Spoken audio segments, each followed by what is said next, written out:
The rain hammered against the courthouse steps as I stood there, divorce papers clutched in my trembling hands. 3 years of marriage, reduced to legal jargon and signatures. Behind me, through the glass doors, I could still hear Miranda's laughter echoing through the hallway as she walked arm in arm with Derek, her divorce attorney, who had somehow become much more than legal counsel during our proceedings. Pathetic, she had called me during the final hearing, her voice carrying across the courtroom with surgical precision. Absolutely pathetic, James. You always were, and you always will be. The judge had banged his gavel, but those words kept ringing in my ears. Pathetic. 28 years old, a failed marriage, a struggling artist trying to make ends meet with freelance graphic design work, living in a studio apartment that smelled perpetually of instant noodles and disappointment. Maybe she wasn't wrong. I pulled my worn jacket tighter against the October chill and walked toward the bus stop. According to YouTube analytics, 99% of viewers are not subscribed. That's a huge number. By subscribing the channel that is completely free, you'll help support the channel and never miss fresh content. My ancient Honda had finally given up the ghost last month, and I couldn't afford the repairs. Another reminder of how far I'd fallen since Miranda left me for Derek 6 months ago. She'd taken everything, our shared apartment, most of our furniture, even my confidence. All I had left were my art supplies, a laptop older than some high school graduates, and a stubborn refusal to give up on my dreams. The bus ride home took 45 minutes through the industrial part of town where I now lived. I stared out the rain-streaked window at the gray landscape, thinking about how different my life had looked just a year ago. Miranda and I had seemed happy then, or at least I thought we were. She worked as a marketing executive at a prestigious firm downtown, making good money while I chased my artistic aspirations. She'd seemed supportive at first, even proud of my creativity, but somewhere along the way, support had turned to tolerance, then to frustration, and finally to outright contempt. The breaking point came when I lost a major client and couldn't contribute to rent for 2 months. That's when Derek entered the picture, successful, established, everything I wasn't. Miranda filed for divorce before I even knew they were seeing each other. You need to face reality, James, she told me during one of our final conversations. Art doesn't pay bills. Dreams don't put food on the table. I need a real man, not someone who lives in Fantasyland. I climbed the 3 flights of stairs to my studio apartment, keys jingling softly in the silence. The space was small but clean, with my easel set up by the single window and canvases stacked against every available wall. This was my sanctuary now, the only place where I felt like myself. Here, surrounded by half-finished paintings and sketches, I could almost forget the word pathetic that seemed to follow me everywhere. But tonight, even art couldn't quiet my mind. I sat at my desk, staring at my laptop screen, trying to focus on a logo design for a local restaurant. The deadline was tomorrow, and the $200 payment would cover groceries for the next 2 weeks. Yet all I could think about was the satisfied smirk on Derek's face as he'd whispered something in Miranda's ear during the hearing, making her laugh at what I assumed was another joke at my expense. 3 weeks passed in a blur of mundane routine. I took on whatever design work I could find, slowly building a small but steady client base. The local coffee shop had started displaying some of my paintings on consignment. Nothing sold, but it felt good to see my work on walls other than my own. I was beginning to find a rhythm, a sense of purpose that didn't depend on anyone else's approval. That's when the phone call came. "Is this James Mitchell?" The voice was professional, authoritative. "Yes, this is James. This is Patricia Collins from First National Bank. I'm calling regarding your late great-uncle, Harold Mitchell. I believe you may be his heir." I nearly dropped the phone. Great-uncle Harold was a family legend, more myth than man. My grandmother had occasionally mentioned him, her eccentric brother who disappeared somewhere out west decades ago, chasing gold mines and get-rich-quick schemes. The family had lost touch with him completely by the time I was born. "I'm sorry, but I think there's been a mistake," I said. "Harold Mitchell died years ago. At least we assumed he did. We haven't heard from him since the 1980s. Mr. Mitchell passed away 3 months ago in Nevada, sir. Our records show you as his sole living heir. Would it be possible for you to come in to discuss his estate?" Estate. The word felt foreign. Impossible. "Are you sure you have the right person?" James Mitchell, born March 15th, 1995, in Columbus, Ohio, son of Robert Mitchell, grandson of Eleanor Mitchell. The details were correct, disturbingly so. Yes, that's me. Then you're definitely the person we need to speak with. Can you come in tomorrow morning? Say 10 o'clock? I agreed, though I spent the rest of the evening convinced it was some kind of elaborate scam. Harold had been a dreamer, a wanderer, the kind of man who chased fool's gold his entire life. What kind of estate could he possibly have left behind? Maybe a few $100s in a checking account, or an old cabin somewhere in the desert. The next morning, I put on my only decent suit, the same one I'd worn to my wedding, and more recently, my divorce proceedings. First National Bank occupied a gleaming tower downtown, the kind of building where serious money lived.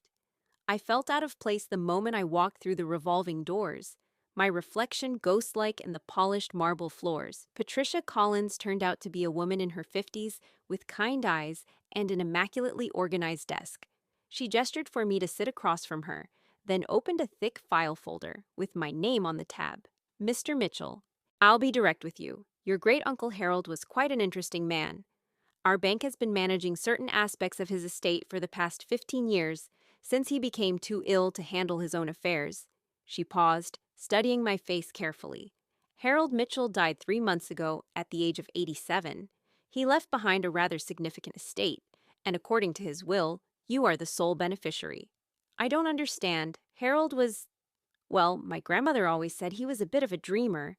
Not exactly the type to accumulate wealth, Patricia smiled. Your great-uncle was indeed a dreamer, Mr. Mitchell, but sometimes dreamers get lucky. In 1987, he purchased what most people considered worthless desert land outside Reno, Nevada. Bought it for next to nothing from the government. Everyone thought he was crazy. She opened another folder, revealing satellite photographs and geological surveys. What Harold didn't know, what nobody knew at the time, was that his land sat on top of one of the largest lithium deposits in North America. When the electric vehicle boom began in earnest 10 years ago, major corporations started paying attention. Harold leased the mining rights for what we can only call an astronomical sum. My mouth had gone dry. How astronomical are we talking? The total value of your inheritance, including the ongoing lease payments, investment accounts, and liquid assets, comes to approximately $47 million. The words hit me like a physical blow. I sat there in stunned silence, certain I'd misheard her. $47 million. The number was so large it felt abstract, meaningless. I'm sorry, could you repeat that? $47 million, Mr. Mitchell. Your great-uncle lived very modestly despite his wealth. He never married, had no children, and according to our records, you're his only living relative. He left very specific instructions that the money should go to someone young enough to make good use of it. I stared at the papers she'd placed in front of me. Official documents with more zeros than I'd ever seen outside of movies. This couldn't be real. Things like this didn't happen to people like me. Pathetic people who lived in studio apartments and rode the bus. There are some legal formalities, of course. Probate court, tax considerations, that sort of thing. But barring any complications, you should have full access to the estate within 60 days. I floated through the rest of the meeting in a daze, signing papers and listening to explanations about trust funds and investment portfolios. Patricia handed me her business card and a temporary checkbook with enough money to cover immediate expenses. Even the immediate expenses account contained more money than I'd ever seen in my life. Walking out of that building, I felt like I'd stepped into someone else's existence. The city looked different, sharper, more vivid. Colors seemed more intense, and for the first time in months, I found myself smiling without forcing it. But as the initial shock wore off, a strange thing happened. Instead of immediately calling everyone I knew or rushing out to buy expensive things, I felt a profound sense of calm. This money wouldn't bring Miranda back. And honestly, I realized I didn't want it to. The woman who had called me pathetic, who had destroyed my confidence and walked away with someone else, wasn't someone I wanted in my life anyway. I decided to keep the news to myself for a while. Not out of shame or fear, but because I wanted to process this change on my own terms. I continued working on my graphic design projects, continued painting in my studio apartment. The only difference was that I no longer worried about rent or grocery money. It was a luxury I'd never experienced, the luxury of not being afraid. 2 weeks later, I was having coffee at the local shop that displayed my paintings when I overheard a familiar voice at the next table. "I heard James is living in some horrible little apartment now," Miranda was saying to her friend Sarah, her voice carrying that same cruel satisfaction I remembered so well. "Derek drove by there last week. He said it looks like a flop house." I kept my back to them, pretending to read my book.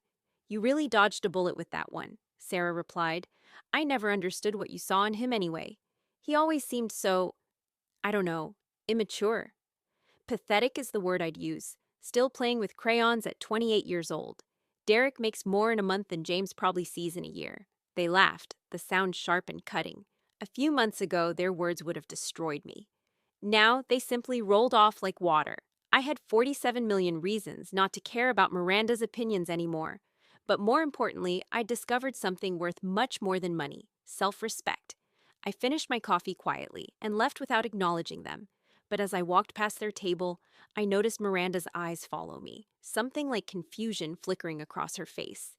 Maybe it was the way I carried myself now, or maybe it was the absence of the defeated posture I'd worn for so long. Either way, I kept walking. That weekend, I decided to make some changes, not dramatic ones. I wasn't ready to abandon my life entirely, but small improvements that reflected my new circumstance. I bought a reliable car, nothing flashy, just a dependable sedan that would get me where I needed to go without breaking down. I upgraded my art supplies, investing in professional-grade paints and canvases. And I started looking for a better apartment, something with a real studio space and windows that face the morning light. The apartment search led me to a converted loft in the Arts District, a space that had been designed specifically for creative work. The rent was higher than anything I'd ever considered before, but now it was barely a rounding error in my monthly budget. The landlord, a painter herself, was impressed by my portfolio and offered me the lease on the spot. "You've got real talent," she said, examining one of my landscapes. "This piece here, it reminds me of some of the work I've seen in galleries downtown." Gallery work. The idea had always seemed impossible, reserved for artists with connections and trust funds. But now I had options I'd never dared consider. Moving day came 3 weeks later. I'd hired professional movers, another small luxury that felt enormous, and watched my modest possessions fill barely a quarter of the new space. The loft was beautiful, with exposed brick walls, hardwood floors, and massive windows that flooded the room with natural light.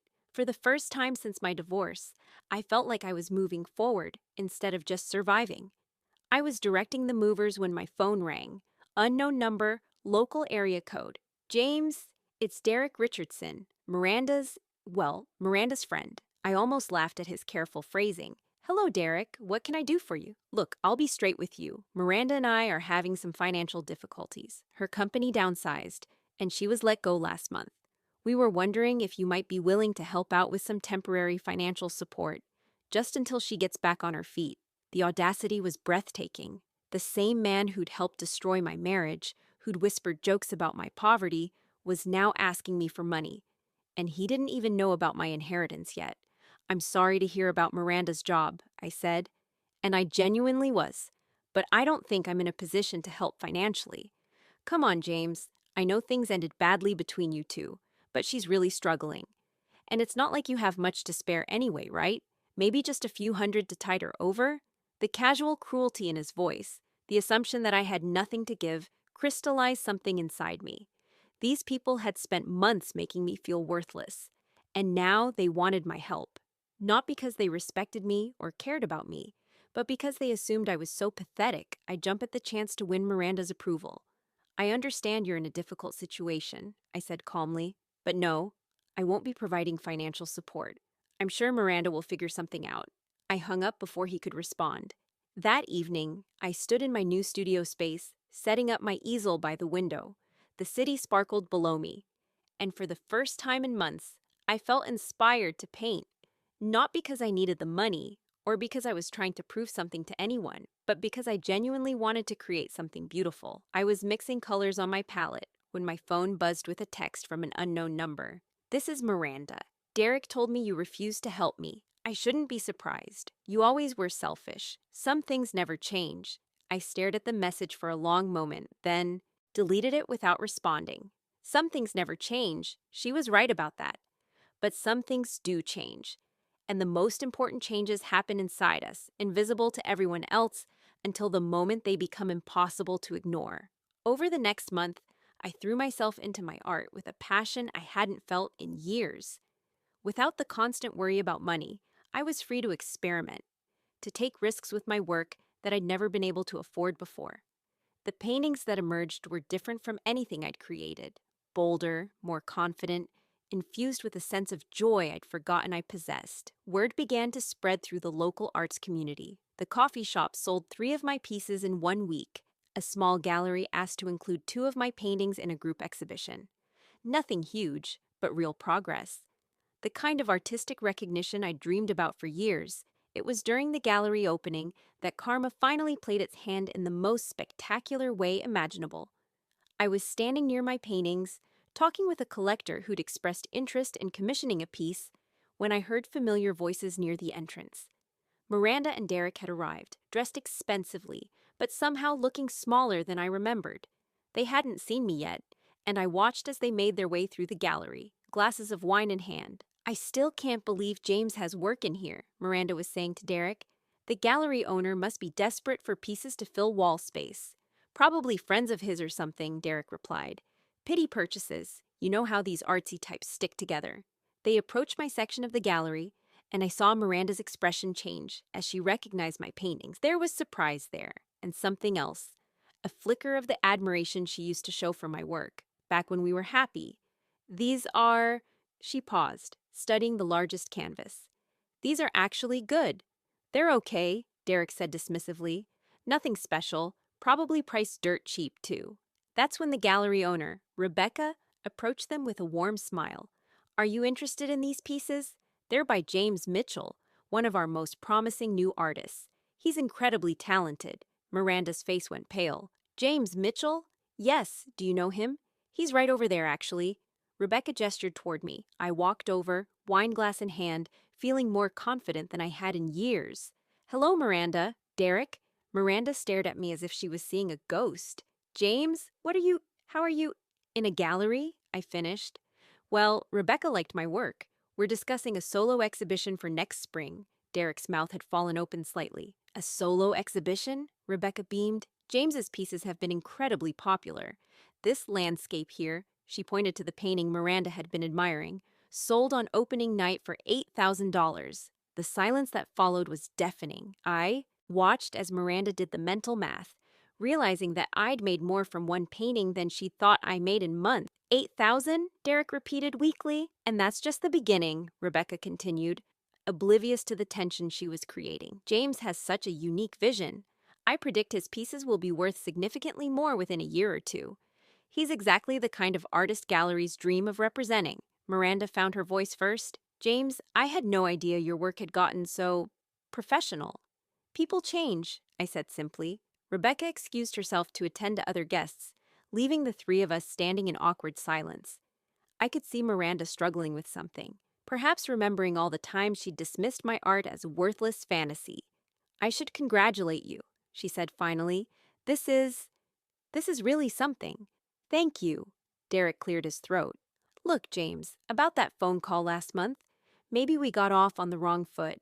If you're doing well now, maybe we could—" "No," I said, cutting him off gently but firmly. "We couldn't." I excused myself and moved to another section of the gallery, where a group of art enthusiasts were discussing contemporary techniques. But I could feel Miranda's eyes following me, and I caught fragments of hushed conversation between her and Derek. $8,000, Miranda, for one painting. I know, I heard. You said he was pathetic. You said he'd never amount to anything. I know what I said." The evening progressed beautifully. I sold another piece and made connections with several collectors interested in future work. By the time the gallery started to wind down, I felt like I was finally living the life I dreamed about. Not because of the money in my bank account, but because I was finally being recognized for what I could create. As I was preparing to leave, Miranda approached me alone. Derek was nowhere to be seen. "James, can we talk? Just for a minute?" I studied her face, looking for the cruelty I'd grown accustomed to, but finding only confusion and something that might have been regret. "Of course." She looked around the gallery, at my paintings hanging on the walls, at the red, sold dots next to several of them. I owe you an apology. You don't owe me anything, Miranda. Yes, I do. I was horrible to you. During the divorce, before the divorce, I said things that were cruel and unfair. I waited, not making this easy for her, but not making it harder either. I thought you were wasting your life on impossible dreams. I thought I was being practical, realistic, but looking at this, she gestured around the gallery. You were right to keep believing in yourself, and I was wrong to try to tear that belief down. People see things differently, I said. You saw risk where I saw possibility. That's not necessarily wrong, just different. Calling you pathetic was wrong.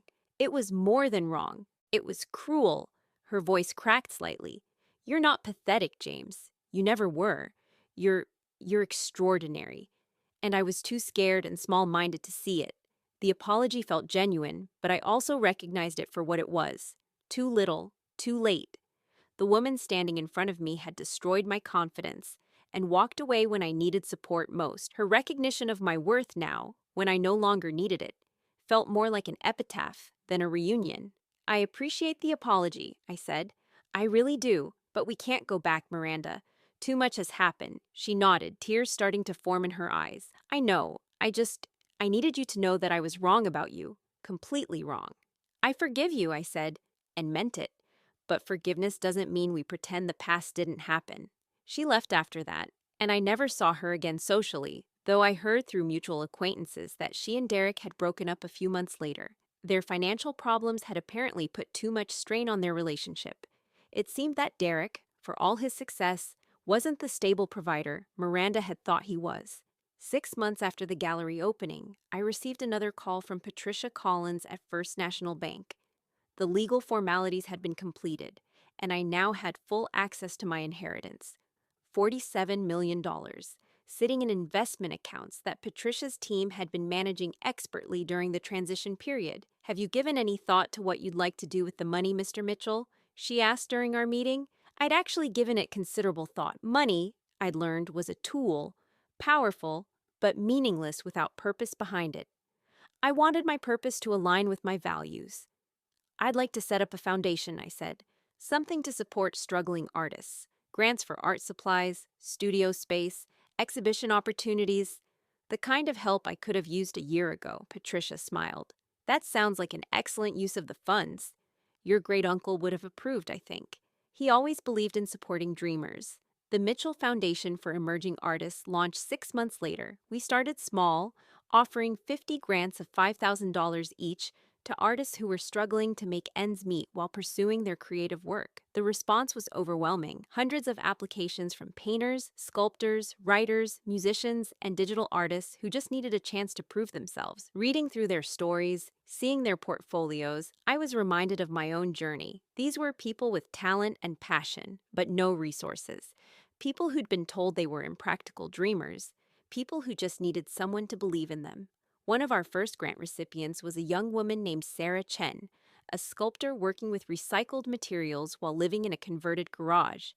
Her work was stunning, but she couldn't afford the tools, and space needed to create larger pieces. Our grant allowed her to rent a proper studio and buy professional equipment. 6 months later, Sarah had her first gallery show.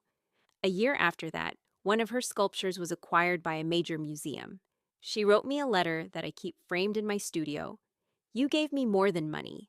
You gave me the gift of not having to choose between survival and art.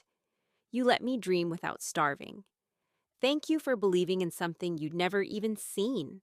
That's when I truly understood the power of what had happened to me. The inheritance wasn't just about money, it was about the ability to change lives, to give others the same gift of possibility that Uncle Harold had unknowingly given me. 2 years after my divorce, I received one final communication from my past. Not from Miranda, but from Derek. He tracked down my new address. I'd moved to a beautiful house with a converted barn that served as my primary studio and sent a formal letter. In it, he apologized for his role in the breakup of my marriage and for the cruel things he'd said about me.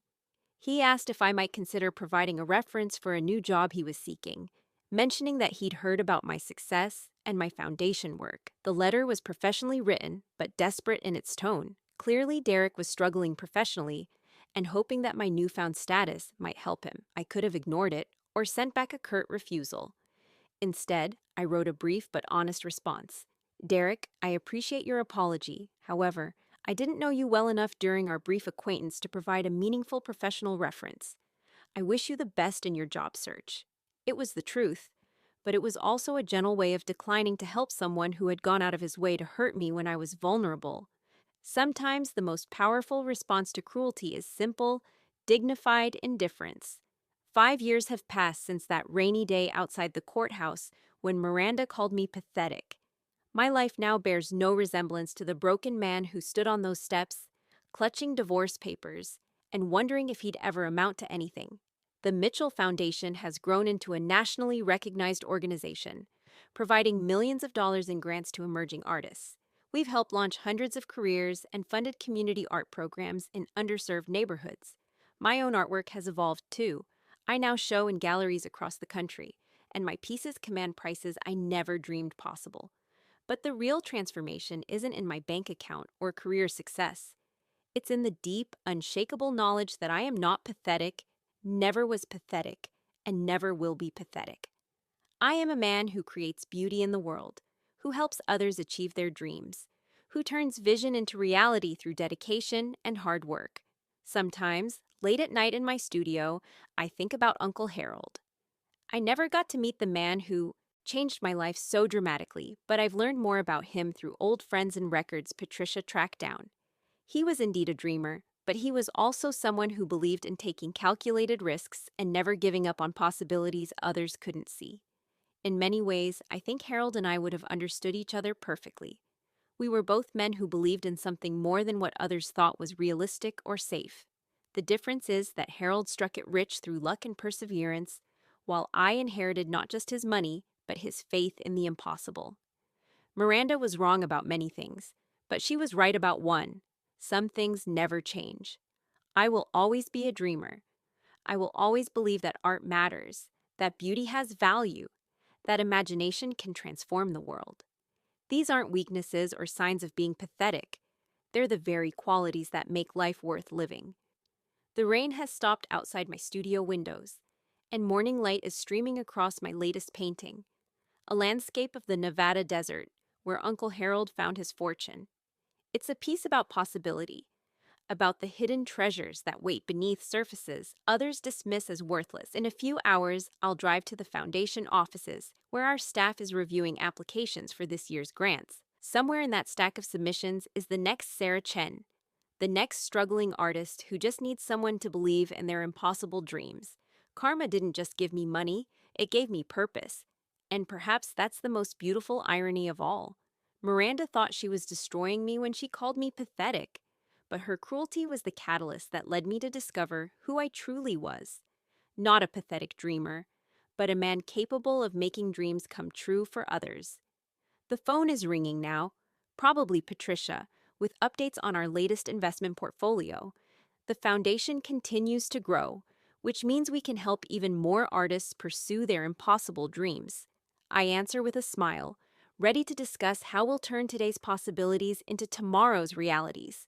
Because some things do change, especially when we refuse to let others define our worth. And pathetic? That word doesn't live here anymore.